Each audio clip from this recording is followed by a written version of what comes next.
So let's talk about the NCAA and get it out. It doesn't exist for the benefit of the players, of the colleges, of the whatever. Well, I think one of the things that you have to understand is that the linchpin there is amateurism, which they no longer want to use the word amateurism, so they use the term college model. Right? That's what they're using now. And I think the relevant question is, does amateurism, the way it's portrayed is that it's there to protect the athletes. Amateurism is a way that they can protect the athletes from what? From exploitation. Exploitation in what form? If you look at the NCAA manual, it's protecting them from getting paid.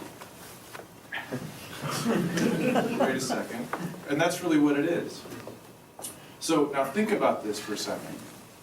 The only students on the campus that have to give away their right to be able to bargain or to work are the athletes. So every other student, when you come in here, you can work, you can get a job. If you were a fantastic actor or actress, you could go off and work in a movie. You could use your talent. If you could write a book, you could go market your book. But when athletes come in, they've got to sign papers that give away their they give away their individual bargaining rights and their marketability. They give that away, and they're forced to by the NCAA. That's something that I think is very important to understand. The difference there. So it comes also again around to this discussion in the beginning about the racial aspect of it.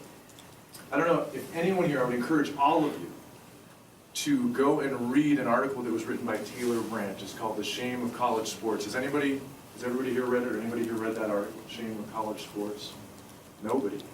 So if you're here in this room and you're interested in the ethics of college sports, when you get home, Google Taylor Branch, The Atlantic, and read that article. It's quite long. Taylor Branch is a Pulitzer Prize winning author. He was a civil rights person. He won the Pulitzer Prize for a series on Martin Luther King and the civil rights movement. And he wrote an unbelievable, a tremendous article on this issue. And I'd recommend all of you to take a look at it. I see some of you Googling right now. Take a look at it. What's it say? So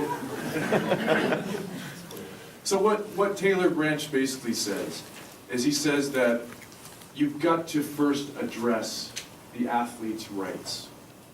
And if you don't, and this is pretty much a direct quote from him, if you don't start with the athlete's rights and respect them as you do with any other student and treat them like any other student, if you're talking about education, then treat them like any other student.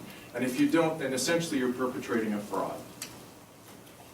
And that is a very difficult thing to hear because obviously the NCAA couches all this in a lot of moralistic language, and we talk about that, but essentially that's the essence of it.